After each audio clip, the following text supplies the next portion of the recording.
उद्धव जी को भगवान श्री कृष्ण भेजते हैं, जाइए गोकुल से खबर लेकर के आइए। उद्धव जी जाते हैं, गोपियां भगवान कृष्ण को घेर लेती हैं और जब घेर लेती हैं तो उद्धव जी योग सिखाने लगते हैं, योग की शिक्षा देने लगते हैं। गोपियों के दर्द को महसूस करते हुए योग की शिक्षा उद्धव जी देते हैं। गोपियां एक ही स्वर में उद्धव जी से कहती हैं कि आपका योग हम लोगों के लिए कामयाब नहीं होने वाला, आपके पास हम लोगों की दवा नहीं है, हम लोगों के दर्द की दवा नहीं है। उद्धव जी पूछते हैं कि किसके पास दवा है जिससे आप लोगों का दर्द मिट जा सके, मिट जाए। तब गोपियां भगवान श्री कृष्ण से कहती हैं, क्या कहती हैं?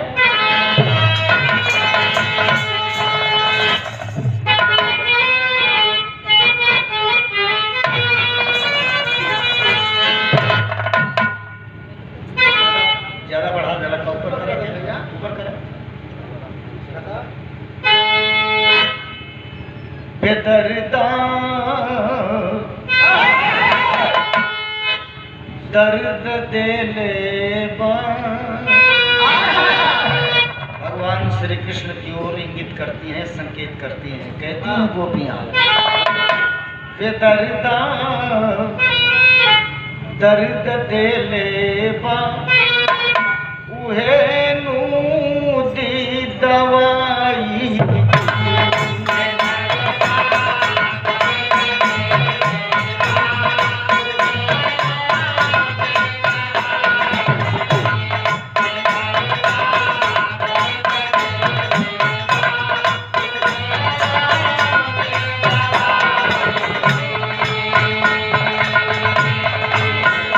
नई कोट की धरती से लेकिन भजन के भाव में कहना है, भक्त का कहना है क्या? जगत के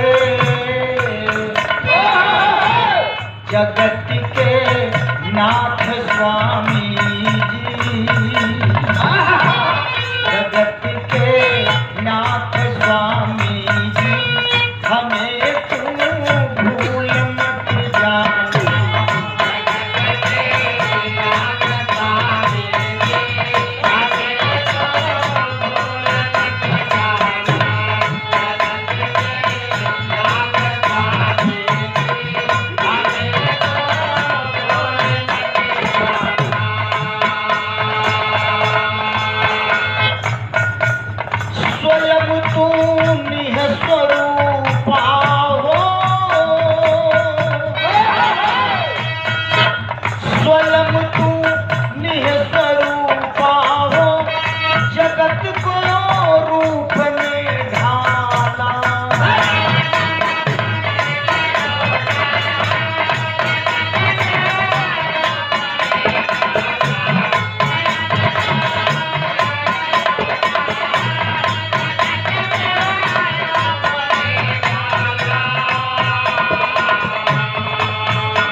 आप स्वयं निराकार ब्रह्म हैं।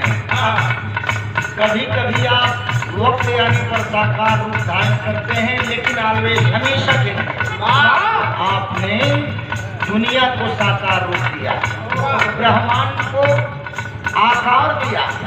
आप स्वयं निराकार, स्वयं तू निःस्वरूप हो, जगत को रूप में ढाला, बनाकर घोंसला तन को। हम आप सभी लोग पुरुष हों या नारी हों, पशु पक्षी जीव जंतु जितने भी शरीरधारी हैं, ये शरीर सबकी क्या है? घोंसला है। मालिक से कहना है, बनाकर घोंसला तन को अंश इस जीवन में डाला।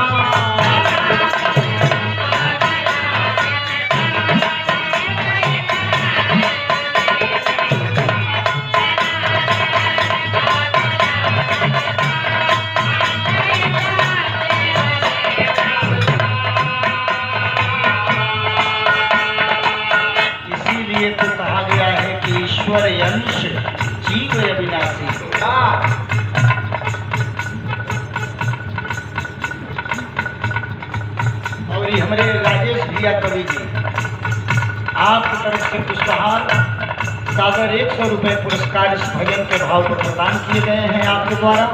कोट कोट धन्यवाद है। कहना है हो सनातन को अनुशेष जीवन जाना, सजीवन साथ स्वामी,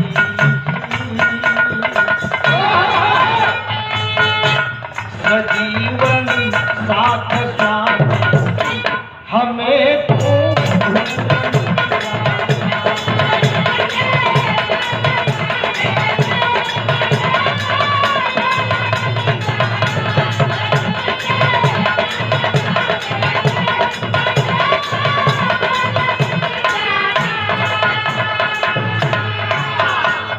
दूसरे वर्ग में कहना है क्या, ये दुनिया भी तुम्हारी है, ये गुलशन भी तुम्हारा है।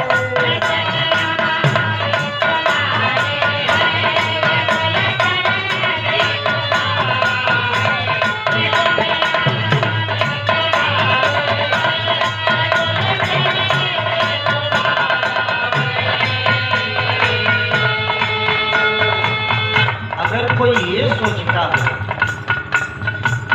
कि ये सब कुछ हमारा है, तो ये अपना कुछ भी नहीं है, सब उस मालिक की देन है। आपकी शरीर जब अपनी नहीं है तो फिर क्या हो सकता है?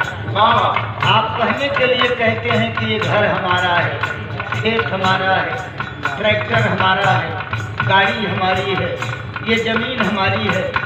हमारी है लेकिन हम नहीं। शब्द पर ध्यान दीजिएगा।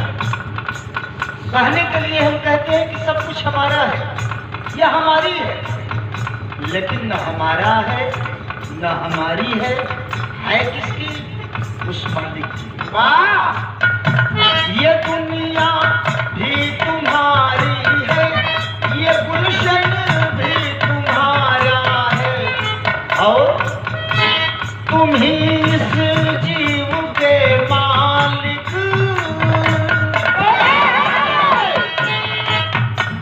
आते हुए सबने देखा है, जाते हुए किसी ने नहीं देखा है, इसलिए कहना है ये तुम ही इस जीव के मालिक, ये जीवन भी तुम्हारा।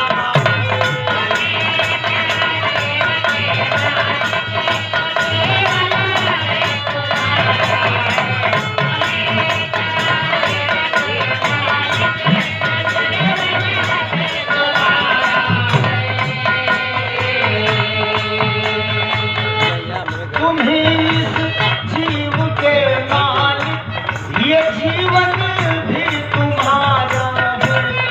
पकड़ कर हाथ स्वामी जी, पकड़ कर हाथ स्वामी हमें तुम।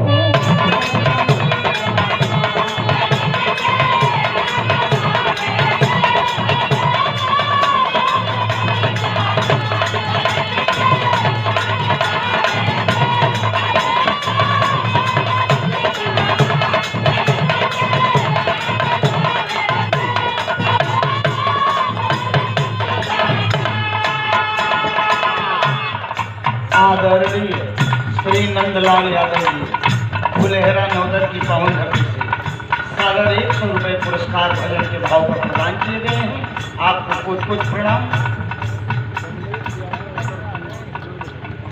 अतरसुआ नंदगंज की पावन धरती से आदरणीय श्री कमलेश यादव जी सागर 100 रुपये भजन के भाव पर प्रदान किए हैं। कुछ कुछ धन्यवाद। आखिरी बंद में कहना है क्या, हे स्वामी राजपुर वाले,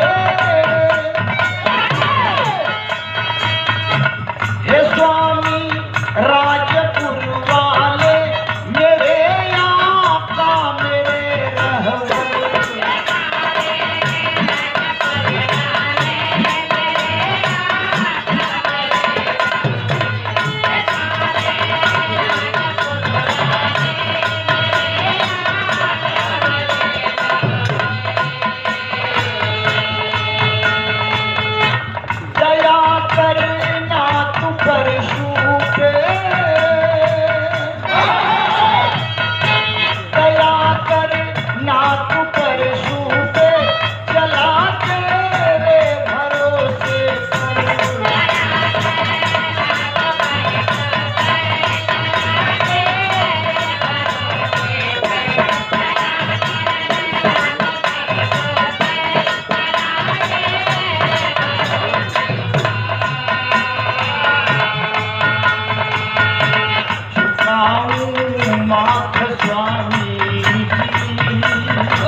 बोला लारिस।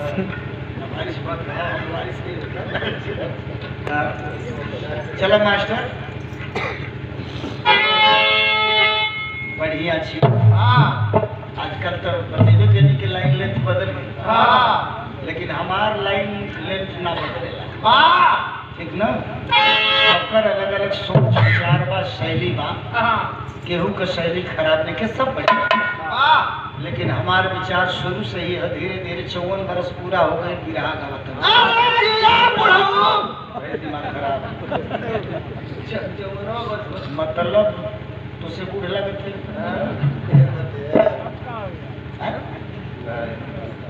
बूढ़ मन थोर मत हाई झटके में कहने तू कैसे जान गेला कि हम बूढ़ हो। आज बोले बड़ा का कि हम बूढ़ हो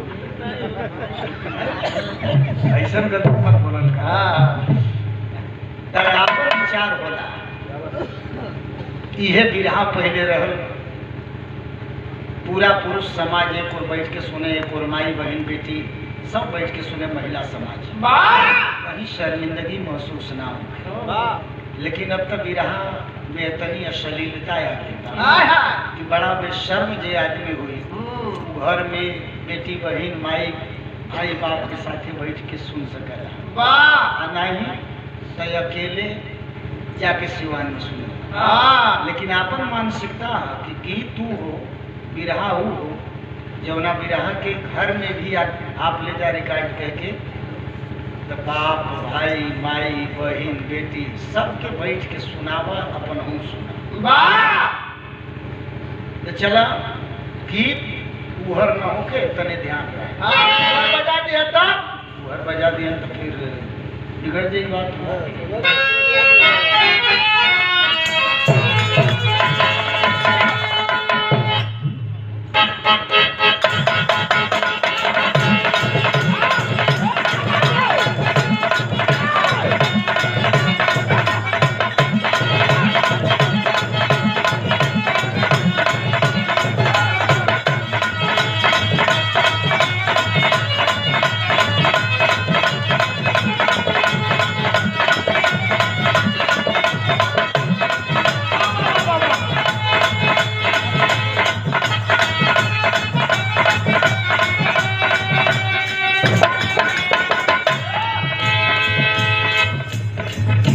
भजन गौरी अखिल ब्रह्मांड के स्वामी जगत पिता परम ब्रह्म परमेश्वर का हमारे हारमोनियम मास्टर जगत जननी के भजन का संकेत दे रहे।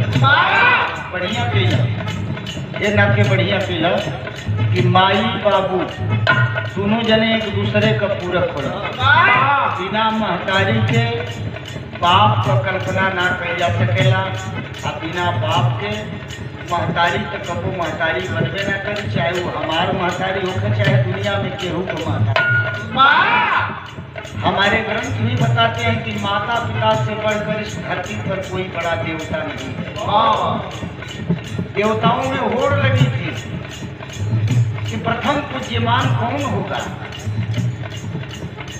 निर्णय लिया गया कि सारे देवता भ्रमण लगावे पूरे ब्रह्मांड का, पूरी धरती का चक्कर लगा करके आवे। जो सबसे पहले चक्कर लगा करके हम दोनों के पास यानी भोलेनाथ और माँ पार्वती के पास आएंगे, वही देवताओं का प्रथम पूज्यमान होगा। सब अपन अपन वाहन लेके दौड़े। गणेश जी का चूहा कितना दौड़ी, गणेश जी के दिमाग में बात आई, चढ़ के अपनी माई बाबू के बैठौलन, भोलेनाथ के बैठौलन, भवानी जी के बैठौलन, वो गोलाकार जो बटे चक्र खींच दे। अब चूहा पर बैठलन, वही चक्र के चक्कर लगा के फिर आगे खड़ा हो गए आमने सामने, पैर छू ले। देवता लोगन जे हरे जाए वो हरे जन बैठे, चूहा का पैर का निशान आगे आ गया। सब लोग लौट के आई अचंभित बात कि चूहा वाहन लेके सबसे पहले कैसे आगे जाता। माता पिता की एक कृपा थी और देवताओं में प्रथम पूज्य गणेश हो गए। हमने के आदि शक्ति माई के है। सोचिएगा, बड़ी सूक्ष्मता से सोचना है।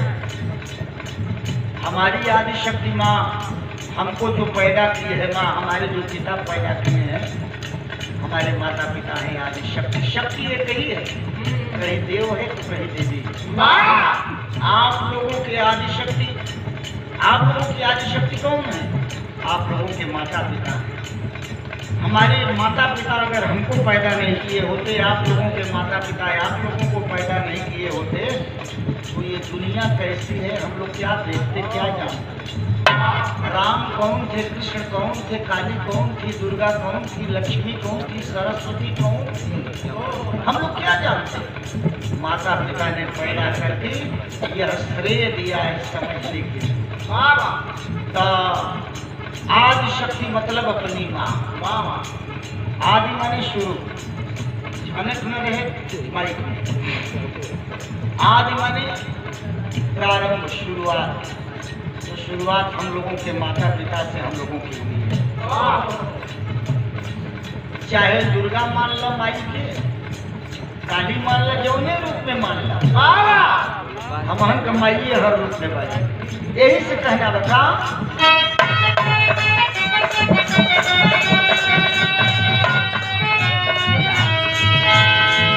अरे कवना रूप के ध्यान लगाई,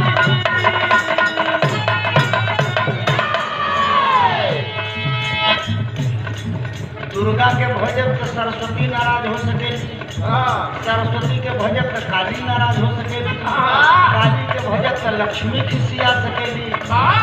ऐसे नीक बात कि हम अपनी माइये के फूल ही रूप में देखते हैं, और इससे बड़ा दर्शन अपना अपना स्वभाव है,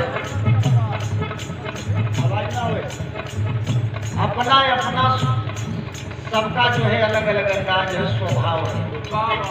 मंदिर में जाता हूँ, हमारा तरीका क्या है?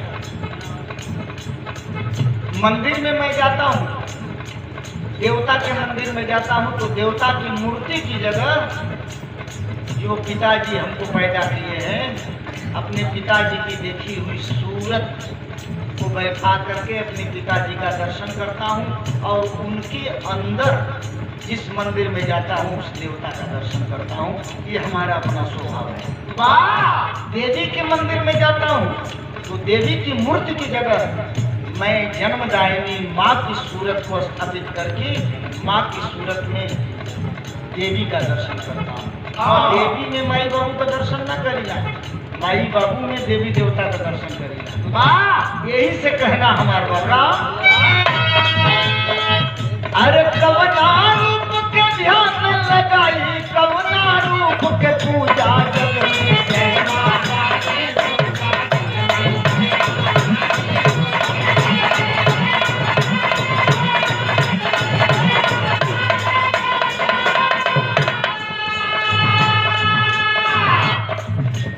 तुम्ही हो दुर्गा, तुम्ही हो काली, तुम्ही हो दुर्गा, तुम्ही हो काली, तुम्ही हो माता।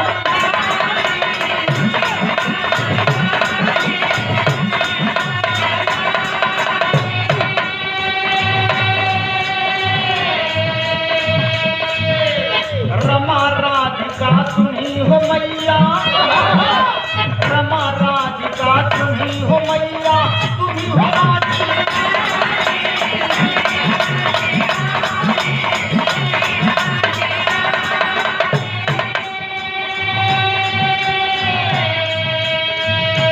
तुहरे नाम के भज के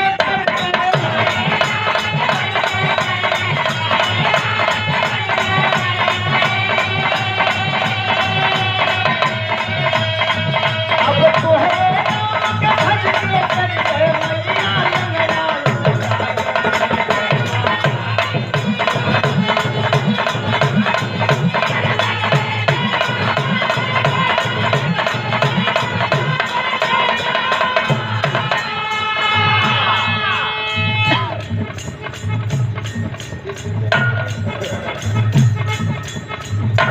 आजकल हमार का समाज इस पश्चिमी सभ्यता के रंग में रंगा था। सच्चाई पहनावा बढ़ावा खान पान रहन सहन कुछ बदल गए। पश्चिमी देश का नकल करे में समाज हमन का बर्बाद होत जा रहा है। पहनावा बढ़ावा गौर करिए, हमहने के जीवन काल में हमहन के घर में चाहे बेटी बहन रहे तब, माई रहे तब, पत्नी रहे तब, भौजाई रहे तब, कपड़ा लोग पहने तो पूरा शरीर ढकल रहे। हमहने के समय में इतना बदलाव आ गई, इतना बदलाव आ गई कि चाहे हमारे घरे के औरत होके तब, कोई के घरे के औरत होके तब ऐसा ऐसा पहनावा पहनत है कि कुछ खास खास जगह खाली बंद रहता, ढकल रहता और पूरा शरीर नंगा दिखाई देता। अपन के देखे में लाज लगेला। लेकिन एक बात बा, औरत कितना गलत पहनावा पहने समझवला तो फिर बात खैरियत में ना है। समझवला पर तुरंत बिगड़ दी।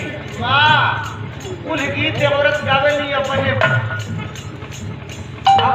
कुल औरत गीत गावे, लेकिन टोका टाकी जहाँ भर की बिगड़।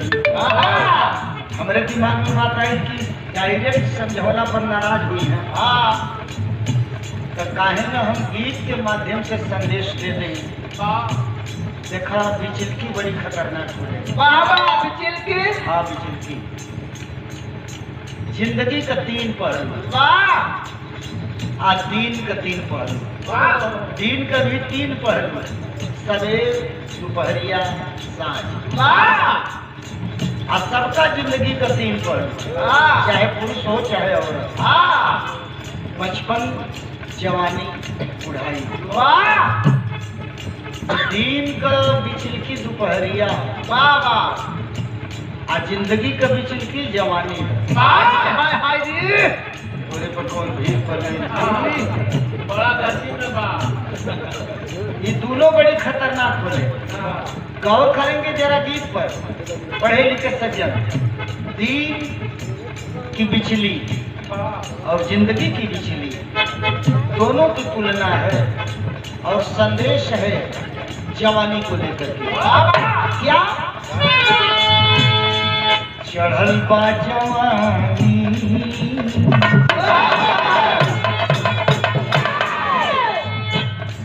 संदेश बा चढ़ल बा जवानी, चलना मचल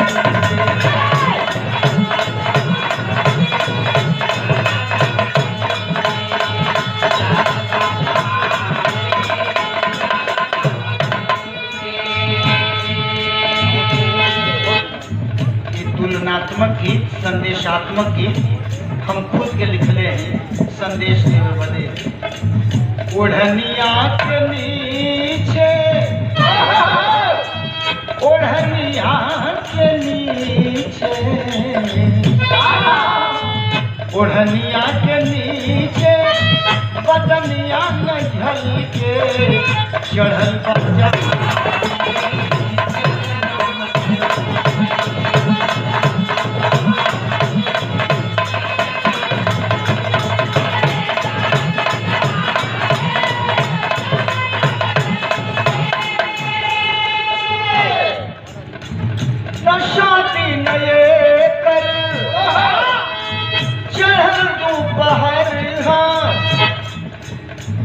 दोपहरिया, जेठ का दोपहरिया, चिलचिलाती धूप, इतनी तीखर गर्मी होले, बर्दाश्त ना होले। वही तरह जिंदगी के बिचलकी जवानी जो बा दोपहरिये के माफी शादी नए कर चढ़ल दोपहर, मद में रंगाई मिठका जहर।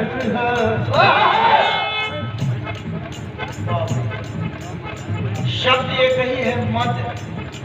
मद का अर्थ होता है नशा, मद का अर्थ होता है शराब, और मद का अर्थ होता है घमंड। चाहे तीनों में कौनों पर लेता का हो।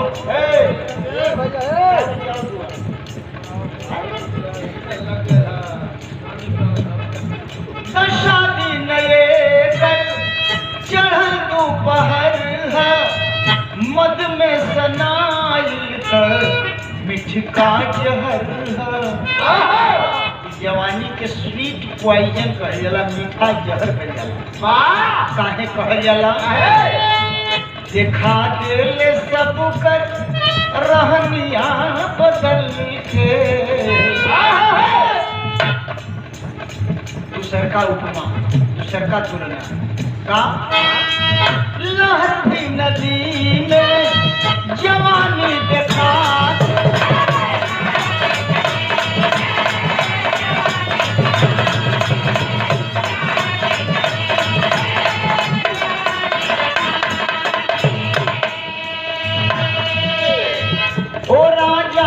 अपना किनारे पर जाके।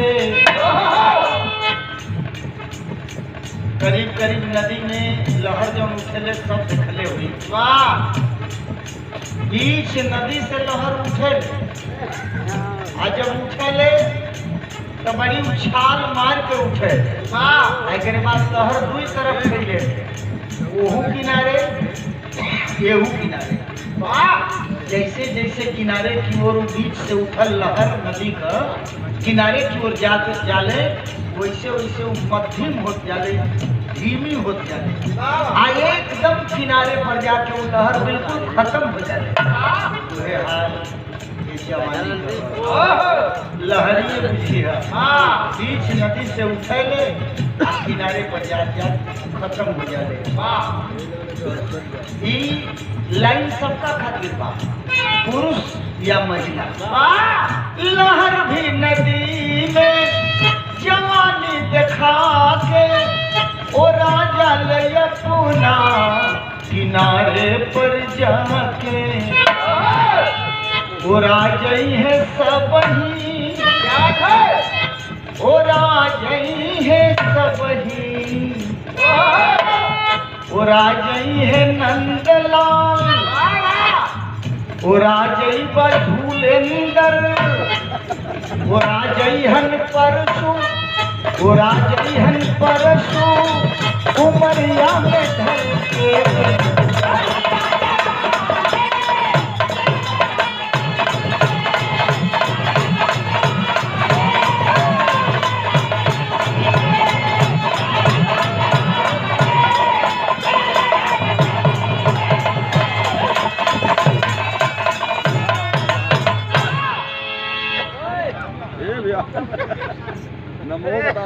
परम आदरणीय मान भाव श्रीमान देव शरण जी श्रद्धेय श्री की ओर से 100 रुपए पुरस्कार। कोट कोट आपको नमस्ते प्रणाम।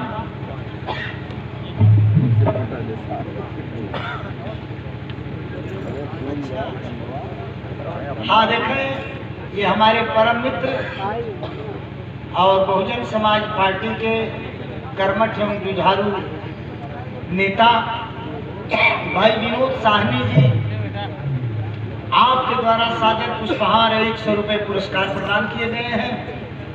कोटि कोटि धन्यवाद। जय भीम, जय